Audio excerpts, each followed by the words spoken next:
Hello and welcome to another Warcraft 3 audio commentary. Yes indeed. Today we're going to be watching this first game in a best of 3 for RazerCup, which is going on right now if I am correct. I think it is. These games were played today to my knowledge. So we're going to be watching this first one today. Hopefully get the second one up tomorrow and the third one up the day after that. That's the goal. That's the plan. The internet here does not support a lot of upload, or really much of anything for that matter. So hopefully this will work. That's the plan. So yeah, let's introduce our players. We have Yumiko spawning in as the pink human in the upper right. The map is Amazonia, and he's going to be going up against the Undead WFZ, who is playing red. And of course he's going to be getting a Death Knight first as his standard hero, if you will. Looks to me a little bit like a Ted Fiends build. I think that's what it is. As you can see, earlier Nerubian Tower because he's playing against a human, and generally you want to have that early Nerubian in case they come in with an early footman to harass your acolytes or something. It's quite helpful to have, and of course he's going to get the shop out. Also very important. All very standard stuff. Getting those ghouls out. A little bit less standard, but it's still standard, is over here we can see that Yumiko is building a farm and a tower right behind it in a very forward position.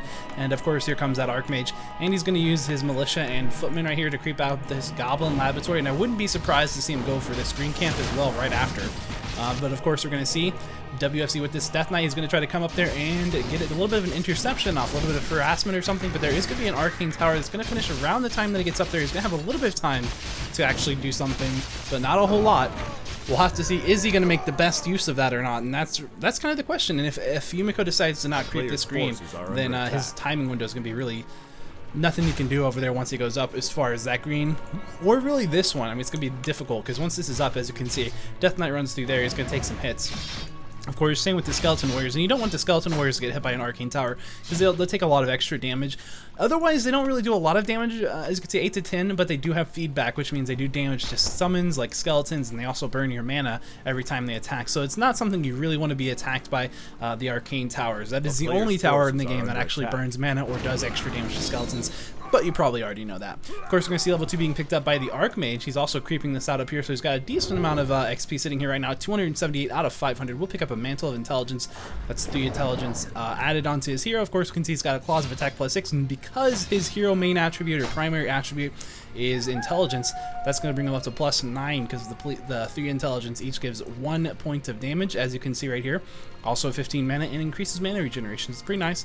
He is, however, still pretty squishy, and so that's going to be the one downside of going with Archmage early on, is that he is a squishy hero. But we're going to see him going ahead and trying to get out a creep on this because he wants to put up an expansion right there. The question is he going to be able to do that with this Fiend, with this Death Knight, and these Skeletons out here trying to do some damage to that Archmage? He knows that he can't really kill all these units, but he might go for some Militia now that they're very low on life as well. And his goal is really to slow this creeping down, do as much damage as he can, and hopefully prevent WFZ from getting the expansion up. But it's going to be a very tall order, and you normally won't get to do that, but he can delay it, and he can make it costly and make lots of extra costs by killing units and such, and that's kind of what the plan is right now. As you can see, he's going to be able to get on a footman right there that did get ensnared, reducing 2 of those footmen going down, and also that Death Knight will get a coil off to steal some of that creep XP also, but unfortunately it won't be enough to let that Archmage not hit level 3 because he did just hit level 3, and a level 3 Archmage will have level 2 water elementals and they hit very hard. And of course we're going to see now WFC has to back off. His Death Knight took a lot of damage. He has a Fiend that took a lot of damage. He will get a coil onto it, but it's only level 1, so it's not going to get a whole lot of healing. It's only going to be healed for, I believe, 200. Indeed it is 200, and then 400, then 600 healing, and of course half that at each level for the damage, and that's because of course coil has 3 levels, which again you probably already knew. Of course, we're going to see WFZ is sending these Skeleton Warriors up here. He's going to try to scout, and also wants to do a little bit of damage to those peasants, and it's also going to cause that Archmage to not be chasing the Death Knight's army, etc., and have to come up here and deal with this. Otherwise, he's going to lose peasants. He might lose 1 peasant regardless because he's not microing it, and indeed he is going to. So that's an additional 25 experience being picked up by the Death Knight for getting that kill off. Of course, it will be 24 experience over to the Archmage as well, so fairly close trade, but it is a little bit more important at this point for the Death Knight to get that experience because he does need to go ahead and get to level 2 so he can have Unholy Aura, which allows him to move faster and also have a bit of AoE regeneration, because normally Undead units do not heal, as you can see, unless they're on Blight, at which point they heal 2 HP a second. But with that Unholy Aura, you can actually heal over time, so it's actually really important, especially when you're playing versus humans and you end up with these kind of siege strategies. We might see, we might not. If you do see a siege strategy, we'll probably see that that at tier 2 with a meat wagon push or something along those lines, but there's really no telling what we're going to see at this point. And of course, up here we do see a skeleton coming up. This one was really just a scout because you knew that arcane tower was up, and there's really no way that he can actually do any damage in terms of killing peasants with just a skeleton warrior at that point. But not a big deal. Of course, we're actually going to see Yumiko still creeping out. And at this point, I think what he's trying to do right here is, one, it's getting amazing items. Look at that, Sentry Wards, great items. You can place those down, they give you vision for 5 minutes, and they do reveal invisible units, including burrowed fiends. And of course, he did pick up dust for the specific reason of, hey, there could be some fiends that are burrowed, and I need to know. But as you can see, this is a huge ward. It's going to give him a lot of vision, and if we go straight to his vision, we can see just how much vision that gives. Look at that. That's crazy.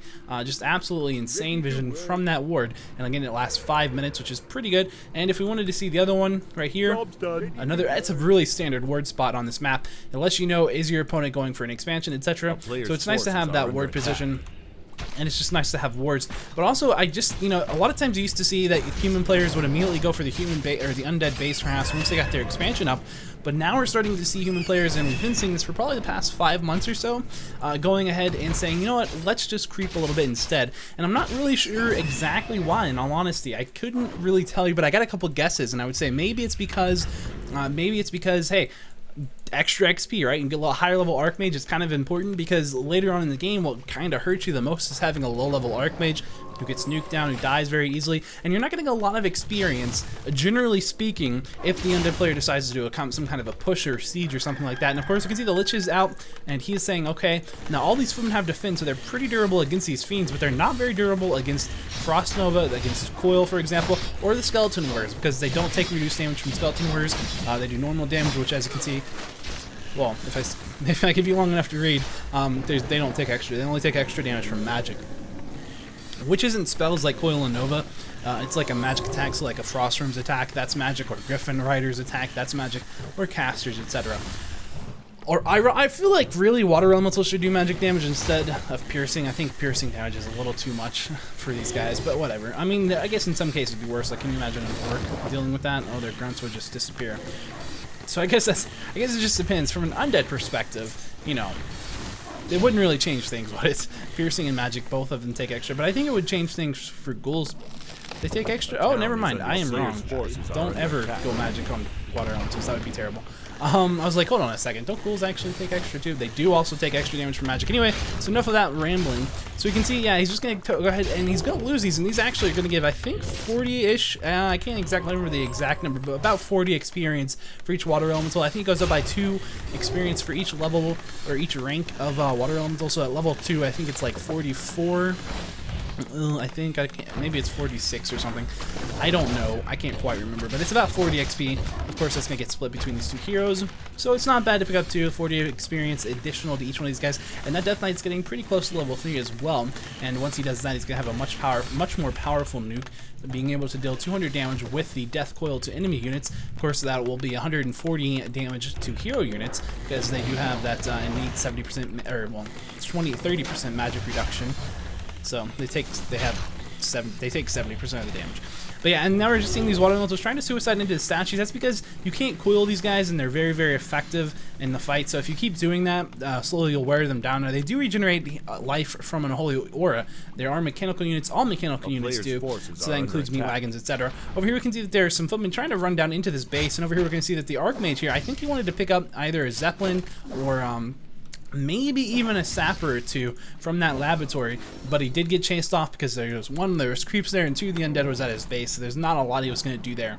And now he's going to back off, and will he go for the creep? Yes, he will. And of course, it's always a good idea to be creeping when you're not doing anything else with the time, if you can afford to do so, like if you have enough map control, or if you have enough of an idea where your opponent is. Now, the Lich did just pick up an Orb of Corruption, which is going to be really, really useful, because it does allow him to minus 5 armor for any unit that he attacks for 6 seconds, or 5 seconds. I was like, wait, 6 doesn't sound right. No, it's 5 seconds indeed. And there's level 2 for the Lich, killing that Water Elemental, and he's going to see a footman get coiled on down. Now the Crypt Fiends actually are sitting at 2 0 attack upgrades, allowing to do a lot of damage. And also, we're probably going to see Destroyer upgrades soon if we haven't already seen it. Now we are seeing a tier 3 undead. A little different than the normal wagon push, but he is making wagons right now, meat wagons. So is under siege. It's not completely off. It's not like we've never seen it before. We have, But basically, I'm not sure what I'm saying right now. I'm not sure I'm like pointing this out. But yeah, so he is a tier 3 undead. It gives him the orb. It's not bad, and he's gonna have meat wagons out pretty soon. And the meat wagons, the camera went crazy there. Meat wagons are really useful. And of course, he's gonna take a little bit of damage on that. It's not very good. The creep spawning right there, the creep being a little annoying. Of course, we're gonna see Yumiko. He does have that Mountain King out. Does have Boots of Speed as well as Potion of Lesser Invulnerability on the Mountain King and on the Archmage. You can see Potion of Invulnerability, the greater one, or not the greater one, but you know the normal one, which is pretty nice. And he's going to go straight for that shop, and Destroyer Form has already been researched. He's going to go ahead and pop one of those guys and try to do a lot of damage. Now, he will do a lot of damage. You can see him just kind of obliterating these footmen with that guy, but he needs to keep eating the water elemental to do so, and that's going to be able to allow him to defend pretty easily with this, and that's pretty smart. You normally don't see this being done. Normally you'll see them just leaving the towers to their own, but they can't really do anything about the defended footman. But this, with this destroyer here, who does extra damage to the footman because he has the magic damage and then also the huge magic orb that he has, it's kind of being enough. And this is pretty cool because over here we can see that the undead player, he is sieging this base. Now he's not doing a whole lot of damage, but you know, considering the human just basically lost all of his army right there, all of his ground army, except for his 2 heroes and of course the summons, that's not too bad. And of course he'll be able to get a couple of units killed now himself. I think that's 2 of the ghouls. I think there should be another one around here, but it looks like that was a footman, I'm pretty sure. So not a bad defense whatsoever by WFZ. And of course you can see Spellbreakers are coming out now. Spellbreakers are pretty much what you have to go with when you're dealing with a wagon push. You just don't have time really to get to anything else. Now that was the kind of one of the things I was kind of thinking about when I was like, hey, WFZ went straight to tier 3. It's not exactly normal, and that's because when you do that, you give the human more time. But if he's going for Spellbreakers anyway, then it's not a huge deal, because the idea is that you don't want them to get a huge knight, Griffin Rider, flying machine army. Those armies are very scary. Now we're actually gonna see this town hall. It's probably gonna go down. It looks like it will. You know, you're trying to repair with these peasants. It's not really gonna matter too much. The only way that he can possibly deal with this maybe is if he could bring in something special down here and force him to TP. I don't know what that would be. It would probably take some sappers, but there are gonna be 2 sappers, so maybe that'll be enough. You know, he's hoping, and he doesn't have any ghouls. He only has 1 ghoul left, so those sappers are gonna blow. And are they gonna go for these ziggurats? They will indeed. That's 2 ziggurats down. Oh boy, that's a big deal. That's 3 ziggurats down, 4 ziggurats down, as well as the shop. Oh, WFZ is definitely in trouble. He definitely had to TP back, but did he get the town hall? No, he did not get the town hall either. What a shame for WFZ. That is a big setback. Oh, that is not good. Of course, it's not the worst place. It's not the end of the world, but he is sitting at 60 out of 20 food. Not a position you ever want to sit at. You never want to be sitting at 60 food. Because you're just sitting there, you're taking low upkeep, which means you're taking I think it's what, a 70% tax, or I guess it's a 30% tax, because as you can see, it's a gold income rate of 70%. I keep getting those numbers backwards for some reason. I don't know. But yeah, so it's not a situation you want to be in, because you're not really getting a lot of benefit for being in the tax bracket there, because you're just only having a couple of extra units, and it would almost be worth it to be sitting at 50 food out of 20 rather than 60 out of 20. I guess it just depends. And in this game, I don't know, when you're creeping, it's not something you want to be in either. Really, you never want to be, ideally you don't want to be creeping and being high upkeep or tax, or well, high upkeep, low upkeep, any kind of upkeep. But those sappers are pretty good, and we're just looking at the state of WFZ's base right now. He needs more gold so they can actually get more ziggurats up. That's kind of important, but I think he just bought an item. I think he bought a Scroll of Town Portal. He does need to have that. And over here we can see that Yumiko, this is his keep. It's not a town hall, it is indeed a keep, and he's going to try to go ahead and keep this alive. There's not nearly as many peasants here to repair it, so it does have a little bit more life. As you can see, it's sitting at 2,400 with 7 armor. This one has 1,800 with 7 armor. So it's going to be a little bit more tanky just in that regard, but with these 2 meat wagons down here, and with the fact that we're going to see these peasants getting nuked down, and of course we're going to see Yumiko TPing in, saying, I know I'm going to lose this, so I have to TP in, but he doesn't really have a huge army either. He's only got 3 Yeah, Spellbreak. Yeah, that's right, Spellbreakers. 3 Spellbreakers, as well as an Archmage and a Mountain King. The Archmage is level 4. It looks like he's retrained into Blizzard. Blizzard's pretty nice against Fiends, because you get this big line of Fiends, and then you can just sit there and Blizzard all of them. It does a lot of AoE damage, so it's not bad. And of course, with Water elementals, it's, you know, they're probably going to get eaten by destroyers or something. You know, they're not super useful, especially when you can't really fight with them. So this, you know, the blizzard has such a great range that allows you to stay back in a safe position and cast blizzard, and, you know, back with your tower line or something. And that's really what's so useful about it. It's also going to let you hit the meat wagons, the siege units, because it has about the same range, and it's pretty nice. Of course, you can see this destroyer from WFZ is kind of scouting about. There's also a scout spellbreaker right there.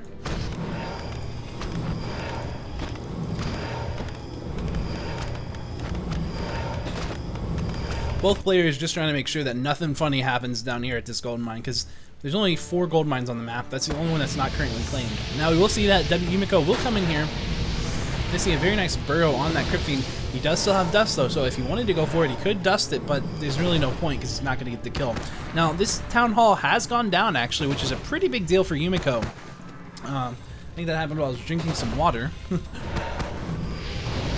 And yeah, I mean, Yumiko, but he doesn't want to lose the position. He doesn't want to give up the base. And so he's going to keep on trying to blizzard. He's going to keep on trying to do as much damage as he can.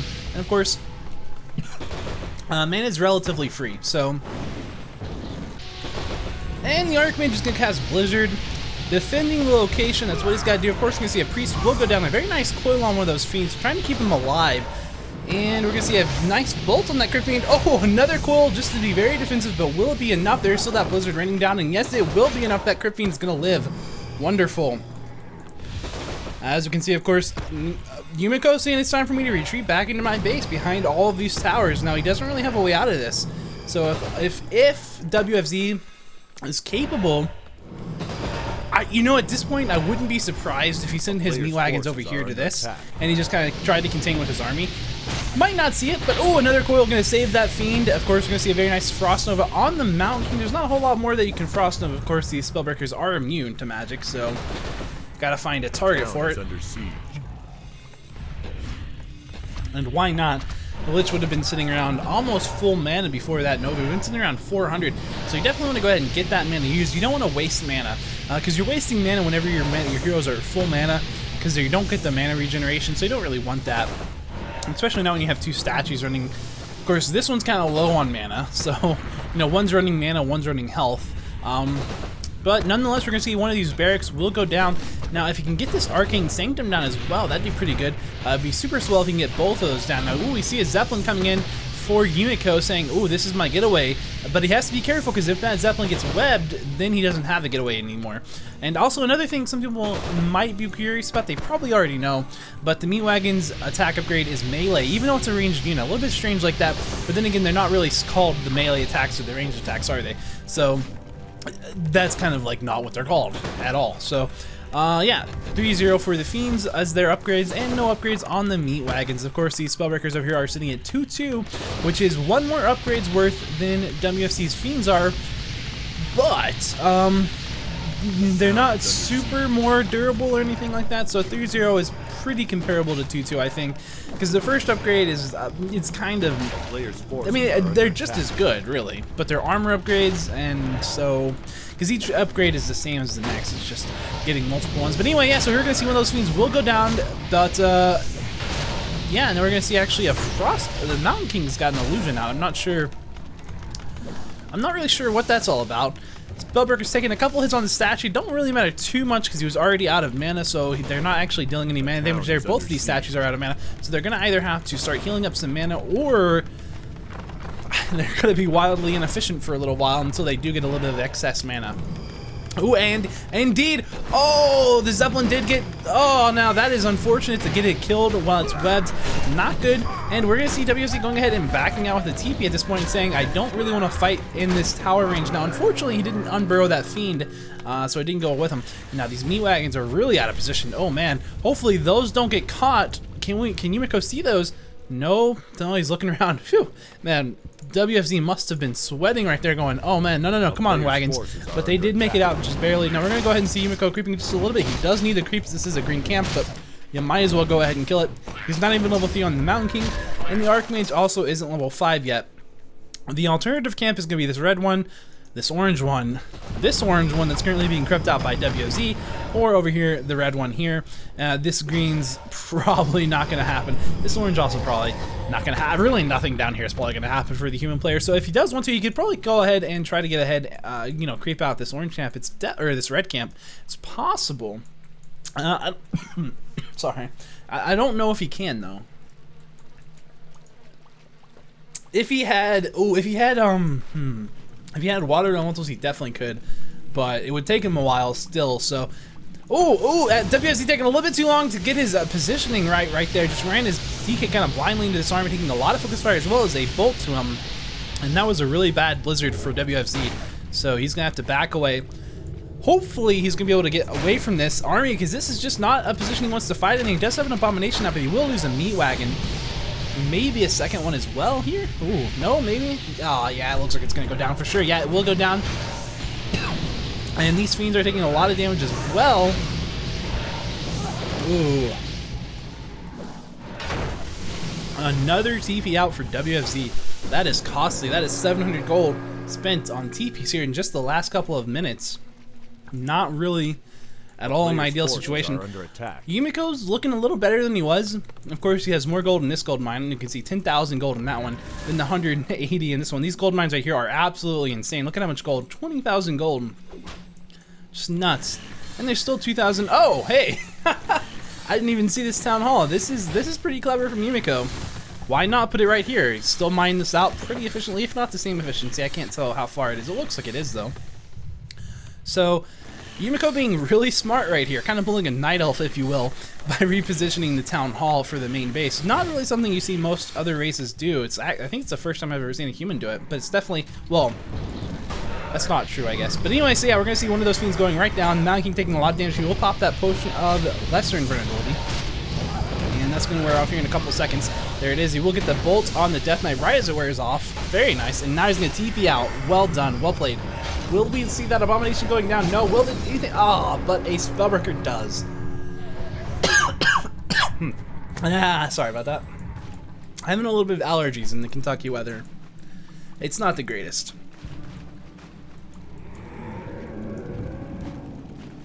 But it's nothing to be too concerned about. Just now, down here we can see that WFZ has to go for the expansion. It just doesn't, like I said, there's just too much gold that Yumiko has right now. There's just no way he could deal with the fact that 12,000 more gold is going to go over to his opponent. He has to deal with that. And the way to deal with that is, of course, getting your own expansion. He does have level 5 on that Death Knight, does have level 4 on that Lich, so he's got a lot of nuking power. And if we look at the heroes over here, we can see level 3 and level 5 for the Archmage and the Mountain King. Not too bad. Not too bad at all. Of course, I think that was a fiend that we just watched die. Indeed it was, and this destroyer kind of flying over, giving a little bit of vision. Gonna say, let's do some harass on this priest. There's a lot of priests though. There. How many is that? It's, 5 priests right there. So it's gonna be very difficult for Yumiko to actually lose any of those to a single destroyer. But it does kind of tie up them a little bit. Of course, the only thing that can hit that destroyer here is going to be that Archmage, who's generally going to be more preoccupied with trying to cast blizzards. So the destroyer is actually pretty safe. Now, WFZ doesn't really need to do anything here except buy time for his expansion to go up, so he can get some kind of maybe towers down there. And as you can see on the minimap, it's already gone up, but there's a shredder down here. Oh man, the shredder is doing a lot of damage actually. Will it go down? It might go down. We're actually seeing the peasant right there repair it. Oh man, that is insane. But over here we saw the fight going down, and that Lich has taken a lot of damage. The Archmage also taking a lot of damage. He's going to pop a potion of lesser invulnerability. No, potion of invulnerability. That's 15 seconds of invulnerability, and he is going to have to see WFZ run away. Will he lose both of those abominations? Ooh, he might. No, he's going to save one, which is good. Will he save this Acolyte, though? He should. Yeah, he will. And that peasant needs to die. Just in the name of retribution. But also because if he doesn't kill it, he could build a farm down there or something. And then the Archmage could hit level 6 and start mass teleporting down here, and that would not be good. So none of the gold has been mined out of this gold mine just yet. But there's finally an Acolyte here to go ahead and do that. Really unfortunate that he lost so many acolytes for that, and I think he lost a ghoul as well. So that was a really good move by Yumiko. Really impressive. But the question is, really the question is, what is Yumiko gonna do? I mean, he's got a pretty big army. I think he's probably gonna be able to kill something here. Even it looks like there's no teleport. Oh, nice! Didn't get the surround. But that doesn't mean he can't get another chance at one. Oh, he's going for the Lich. Now, the Lich is in a little bit of trouble as well. Will he get surrounded? He's trying to block the surround. Oh, no!